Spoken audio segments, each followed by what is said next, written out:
Hi everybody, as I said, I've got my crackly Dalek mic today. Can we have a huge round of applause for Helen Skelton?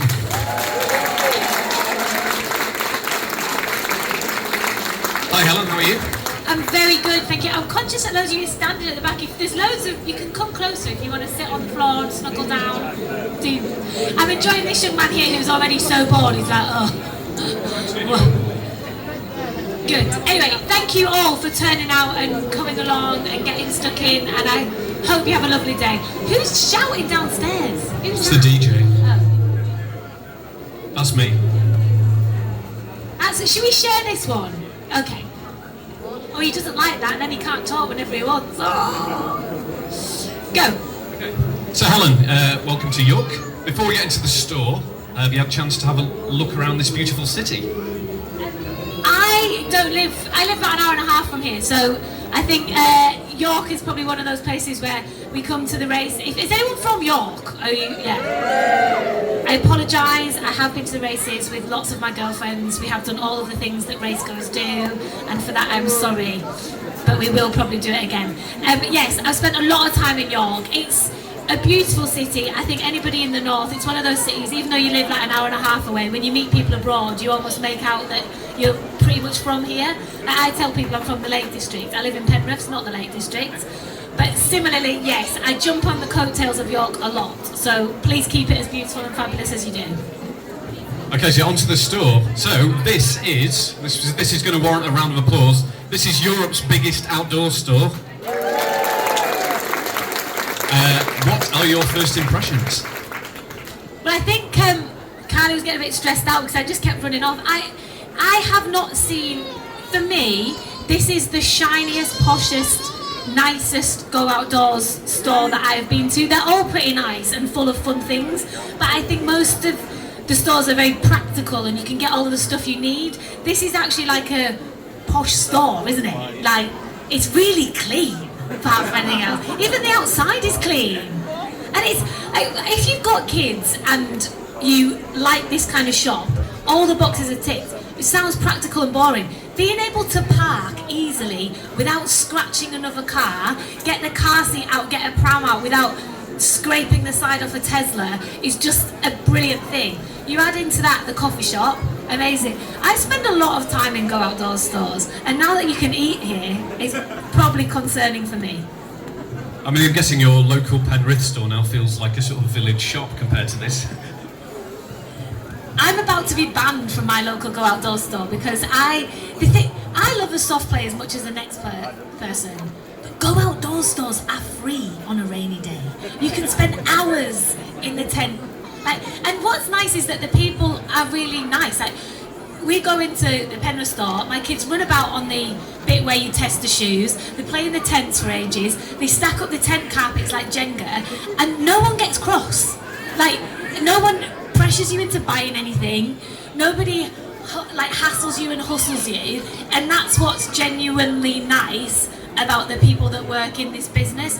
Yeah, if you want to buy something, they're going to tell you what's good and what's not good, but no one's going to stand there going, if you don't get that bike today, then you're never going to get a bike at that price ever again. I just don't get the impression that that's what these guys are about, and that's why it's a nice place to shop.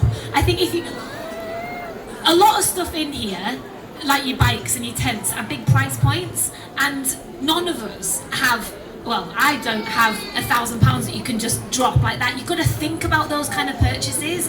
And I think a store like this, with the restaurant that's coming and the coffee shop, you buy yourself the time to not make those impulse buys. There's no point buying a top of the range tent if you're never going to use it, because then you're just going to get annoyed that it's taking up half of your garage. You only buy stuff that is going to enhance your life, and I think it's set up to do that. Yeah, absolutely. I mean, the key thing about the staff that work here and in all the outdoor stores is they're all end users, they're all outdoor enthusiasts, and they're massively passionate, and that passion comes across when you go in store, doesn't it? So, have you had much chance to walk around the store yet? And if you have, got all these new amazing departments, anything that's caught your eye? Department, product, anything? Or is it a bit overwhelming still? You know I'm a total kleptomaniac. Like, loads of people walking in went, I'm here for the freebies. I was like, me too, mate, me too. I I tried to steal these trainers from the running shoot that we did recently. And they're like, you cannot have those. So when I came in, I was like, can I have them now? Can I get them now? Can I have them now? But look, the store's amazing, the products are amazing, but I can see these that are all like, we know that, we want the gossip. You can ask whatever you like. You can, I mean, I'm an open book, worryingly so. You can ask me whatever you like. Yeah, we'll get to the fun bit, the questions from you guys, so have a little think. Questions from you guys are always way more interesting. How important is it for people to get in the... How important is it for people to go outdoors? That was off the top of my head, that as well. Look, it's a running joke. Do you know Julia Bradbury? Like, fantastic outdoors advocate. What she doesn't know about walking is not worth knowing. Her book, Walk Yourself Happy, get it, because it'll change your life. She's so clever. I'm not clever, but I like the outdoors. So we have this running joke because she can tell you all of the scientific evidence that will prove being outdoors is good for your mental health, it's good for your physical health, it's good for your psychological health. Me, I don't understand any of that stuff. I just like it. Like, when I was younger, my brother used to be like, oh God, please just let her go for a run or let her go for a walk, because I eat better, I sleep better, I'm a nicer person to be around if I've been outside. Being around greenery makes me feel better. I don't know why. I'm just at an age where I know what I like and I work really hard to make space in my life for that stuff. And also, this is a terrible comparison, but I feel like there's a lot of dog lovers here.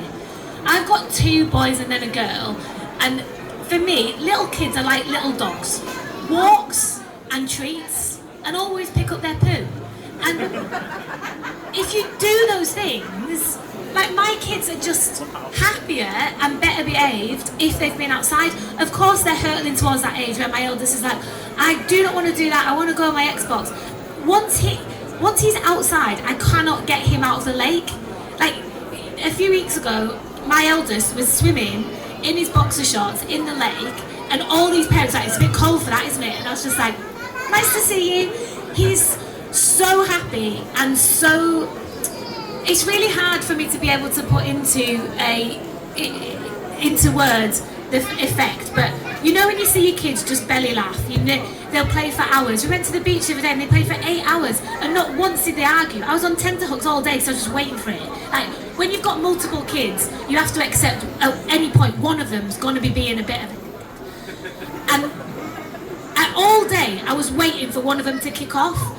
And at no point any of them did, and they were just outside all day. I don't know the science behind that, but I just know that they ate their tea without me nagging, they slept the whole night through, which never happens, and they didn't argue. And for me, that's worth anything more than science. It's the same for adults. We don't play out enough, do we? Like, when you're a kid, you play out, and I don't know why as adults we stop doing that. I climbed a tree the other day, and literally my friend was like, what are you doing? And I was like, what are you doing? Like, why are you not climbing the tree? So, yeah, I don't know what your question was. Right, so we're going to be very modern now. We're going to go for questions from the socials. So people have sent in some questions. What are your top camping essentials? Full disclosure, my mates take the mick out of me because they say I do concierge camping. Basically, I always camp within like half an hour of my parents, so if I've forgotten something, they bring stuff. But camping essentials for me, definitely a little fire pit. I have one of the little mesh fold-up ones, because again, I think that just, you put the fire on at night or even under the canopy when it's raining and everybody comes to it. Like, most people are used to gathering around the TV, but there's something magical about it. It has the same effect. So definitely a little easy fire pit with firelighters. We're not Bear Grylls, we don't need to be Bear Grylls. Take the firelighters. I confess, and I hate to admit this, but I invested in one of the memory top airbeds this year. You told me to, after that ridiculous day in the rain, and it's a game changer. Like, it is a game changer. But usually by like 4 or 5 nights, my kids are like, are we going home now? But they were happy sleeping on that, yeah? So that's a good one. Fire pit, and what else can I not live without? Oh, washing up bowl. easy one to forget will make your life way more complicated. Okay, next question from the socials. What's your favourite style of tent and why? I have to confess, I'm not an air pumpy person because they're too heavy. They annoy me. I'm trying to think which one I've got. I always say poles and I always say 2 rooms. It doesn't matter, like 3-4 rooms, great, but I don't think massive is good. So my tent it's only 5 man, and I have the 2 bedrooms and then the outside bit. So the outside bit, great. The 2 bedrooms, one is just full of rubbish. It stinks. It's got all of our wetsuits, all of that stuff. Everyone gets changed in there. We all sleep together in like a little ball, which means everybody's hot but cute, and it's a tangle of legs and arms. And that's for me what camping is. Like that's what the memories are going to be. And I don't go big. If you're one of those people who has the airbeds and the TVs, fair play to you. But I will walk past you and scowl. Like, what is that about? Stay at home. Like, I don't do that. I'm quite a simple. If I can't fit everything in the back of my car, then it's too much for me. Yeah, I mean, you do need a big car for an air tent. Yeah, you do. Yeah. I mean, with anything, I've got a van, we still fill it. Unbelievable amount of stuff that we take, but yeah. We need your parents. Yeah. So, obviously you're a very busy person. How do you find the time to go outdoors? For me, it's just part of my life. Even my kids know that it's just what we do. Every day we have to do something, and I don't see it as a chore. Like, I don't make the time. Yes, there was such a gloriously beautiful, nice day, and I think it's about tailoring it. Like, you don't have to go up a Wainwright. You don't have to swim across the lake. It's like, yes, there was a beautiful day. I was supposed to be up Helen Skelton, but I had to do something boring and grown up, and someone was coming to fix something in my house. So I didn't get up Helen Skelton, but I did get down to the river with my little girl. So of course she was naked in the river, and I think it's about all being relative. Like, I'm very lucky. I live in a nice part of the world, which the outdoors is on our doorstep. But I also work in towns a lot, and I'll get off the train and stop earlier and walk, or I think it's about being realistic and being relative. Like, not everybody can go backpacking around South America for 6 months, but I'm pretty sure there's a little island is so brilliantly looked after. There will be a green park or a green space or an urban walk on your doorstep near to you. And for me, it's not a chore. I don't really go to the gym because it became about you must make time for the gym, and that's why I kind of refuse to say you must make time for the outdoors because it's good for your mental health. Shut up, I like it. Don't ruin it for me. Don't make it a thing. Right, should we throw it out to these guys? Let's see. Right, who would like to ask a question? Nervous first. Here we go. May feedback. We'll see what happens. Would you ever consider going camping in Suffolk? Suffolk's obviously a totally different part of the world, because I like hills and fells and dales, but I have camped in Suffolk, what's great about our little island is it's not that big, so you can get from one end to the other. Not like, Australians, bless them, with all their glorious sunshine. It's going to take them ages to get from one side to the other. I've spent a bit of time in Suffolk. It's very, for me, the beaches, the warmth, beautiful. So yes, I would and I will. Yeah. Okay, next one. What's your favourite mountain in the lakes, Helen, and what's your favourite walk in the lakes? First of all, the lakes is a horrible place to go. Never go there. Stay away. Go everywhere else, especially on bank holidays and especially if the weather's good. But if I was doing that, for me, I spend a lot of time on Helen Skelton, on Blencathra. My 9-year-old, I will warn you, if you make your kids outdoorsy, it's a blessing and a curse. My 9-year-old ran up and down Blencathra, and then he went, "Where are we going now?" And I was like, "For a sit down." Blencathra, loads of people kind of go, "Oh, that one again," but it's such a good climb that you can get up and down in a couple of hours, but you feel like you've done something extreme, and you can go up a sharp way or the flat way, and I think it's one of those easy ones that you can just go and do. But Helen Fell and all the bits and bats around the lakes and Aeroforce and Go Barrow Fell. Go Barrow Fell is an amazing one if you are starting your outdoorsy journey and you want a great picture for your Instagram, because you can do it in a couple of hours and you get right down the valley, and rain, hail or shine, even on a really bad day, that's a good fell. But I mean, I'm genuinely a big advocate of the Pennines and the Dales. I think people think Lake District, I've got to go there, but so close to South Lakes.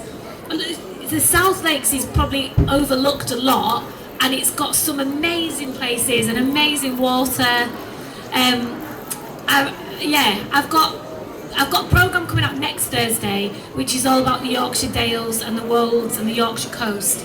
And so as much as I'm a big fan of the lakes, there's some great little tips in there as well. I took my 7-year-old up Blencathra this summer. Same thing, after we came down, cartwheels in the pub beer garden for an hour.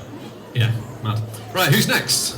Okay, I'm gonna wiggle through, if I can. Oh, I can't, I can. Can I? Here we go. Hi Helen, what is your favourite adventure and why?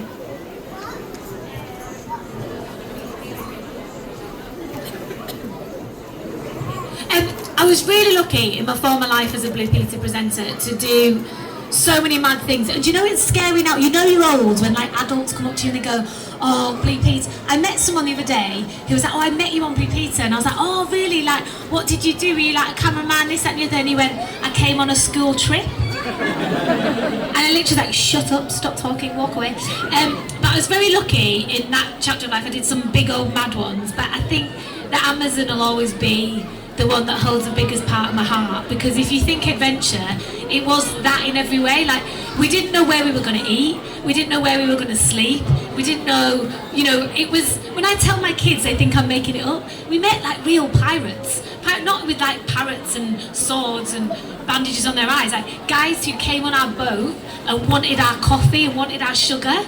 And like, I mean, I wish I'd had a camera on us, because everyone was like really scared, and like we had a security guy and he was like all dealing with it and then negotiating, and I was so excited. I was just like, they're pirates, guys. I mean, they could kill us, but I'm really excited by them. So I think the Amazon was just amazing. And we live in a world now, don't we, where you think the world's so small because you see so many corners of it, but we were meeting families who'd never met anyone other than their own family. So we were kind of like, I did a big canoe trip and we were kayaking through South America, and you're pulling up at spaces that aren't on the map because the maps don't reflect what the geography's done. So I think probably at the time I didn't realise that that was an absolute once in a lifetime. And now my kids study the Amazon at school and I'm like, let me tell you about this one time, and they're just like, bore off, man. Okay, there must be somebody over this side. Okay. I would throw it, but that's going to go badly wrong. Hi Helen, what is one of the most challenging things that you've ever done and why?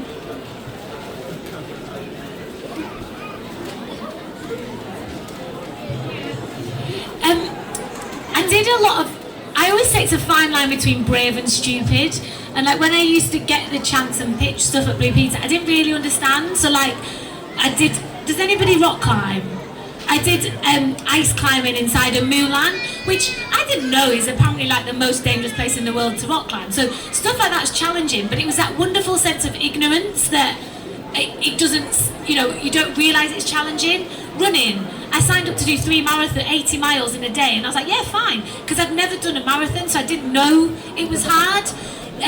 But that stuff I didn't find as challenging as Strictly was the most. I did Strictly a couple of years ago, and I would say I'm quite confident, I can talk, I'm quite happy. If you like put someone in a glittery bra and a wig and high heels and ask them to crawl about on a Spanish dancer's back, that was like, you may as well have asked me to turn every inch of my skin inside out. That's challenging because you're surrounded by people who just think that's they're like, they used to say to me, just own it, Helen, you look like you don't want to be here. And I was like, I don't even know what that means. Like, own it? Like, I own a car. Like, I own a house. I don't know what that means. And that, for me, is what challenge and adventure is. It's kind of looking something in the face that makes you uncomfortable. I was so terrified on Strictly, I hid on the fire escape on week 1 when when they come down the stairs and they go, it's so-and-so and their partner. Gork was like, where the hell is she? Where the hell is she? And I was hid on the fire escape and I'm on the Strictly set backs onto the set of The Crown and I was genuinely looking at the wall and I was like, can I get over that? Can I? And if I could have, I would have legged it, but it was the most petrifying thing I've ever done in my entire life. I was so scared I couldn't look people in the eye because I couldn't make eye contact with anyone because I was like, let me get out of here. So yeah, that was the most challenging thing I've ever done. Okay, there's somebody over here who's had their hand up the whole time. Should we meet halfway? Yeah. Sorry. Very clumsy.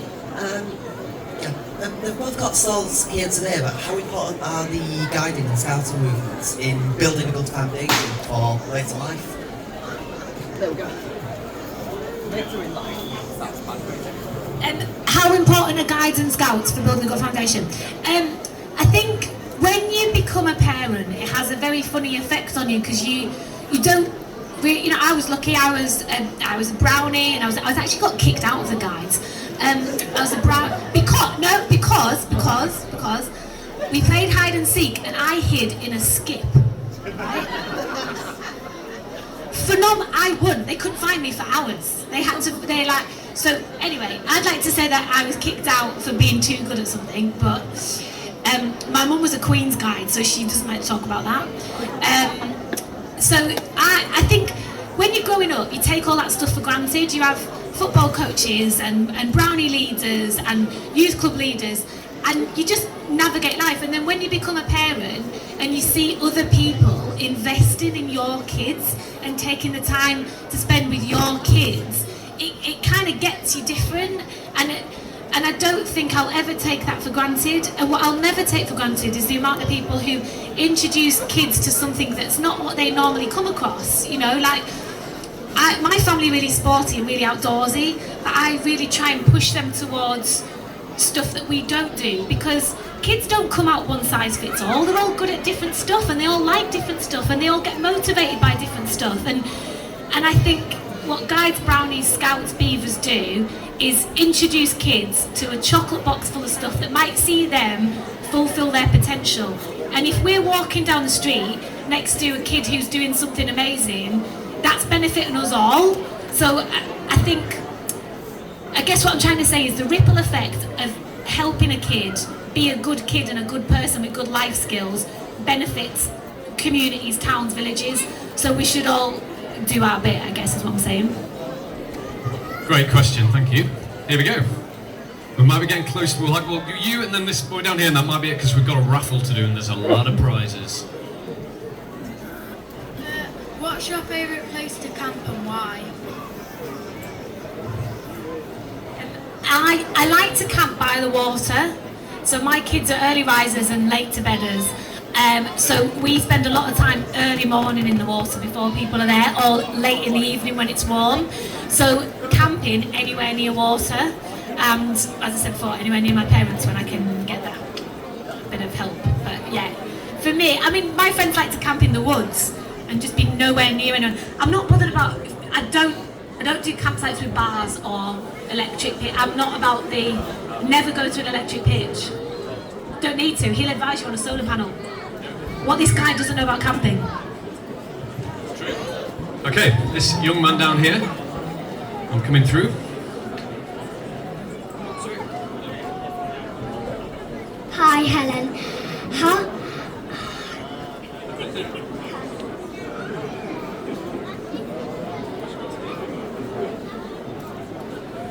Hi, Helen. How many camping trips have you been on, and how was the weather?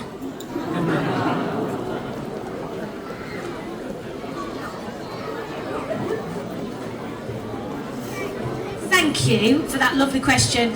The worst weather I think I ever had, well, I had some pretty bad weather last year when it was torrential rain, but it was kind of nice because we sat under the gazebo and you could just hear the rain bouncing, and the kids just played in and out. I mean, my kids were filthy, but they had a great time. The worst weather I've ever had though, I camped once at the South Pole, and it was so windy, the tent ripped. And so everybody was panicking because obviously with tent rips, it's quite significant, you can die. I thought they were all getting a bit carried away, but we camped in 70-mile-an-hour winds and all of the snow fell into the tent and ripped the tent. We managed to repair it, but apparently the way to protect your tent from that kind of thing happening again, you build a little wall around the outside of your tent to get yourself a bit of a wind barrier. So that was definitely the worst type of camping that I had. But I did once camp in a place in Namibia, and there was a load of elephants who'd just come through, which, you're doing that face, I know it was wonderful / terrifying in the most brilliant way. So all of these elephants sort of came through the same valley that we were camping in, and again, I don't think a campsite has ever been packed up as quickly or as swiftly. Lots of pans were left behind, but no people were, so that was the best. That's the best outcome. Just for clarity, none of our tents are elephant proof. So, shall we do a raffle? Because we have got a lot of prizes. And I've got a big list down here. Can we have a big bucket of raffle tickets, please? There we go, Helen.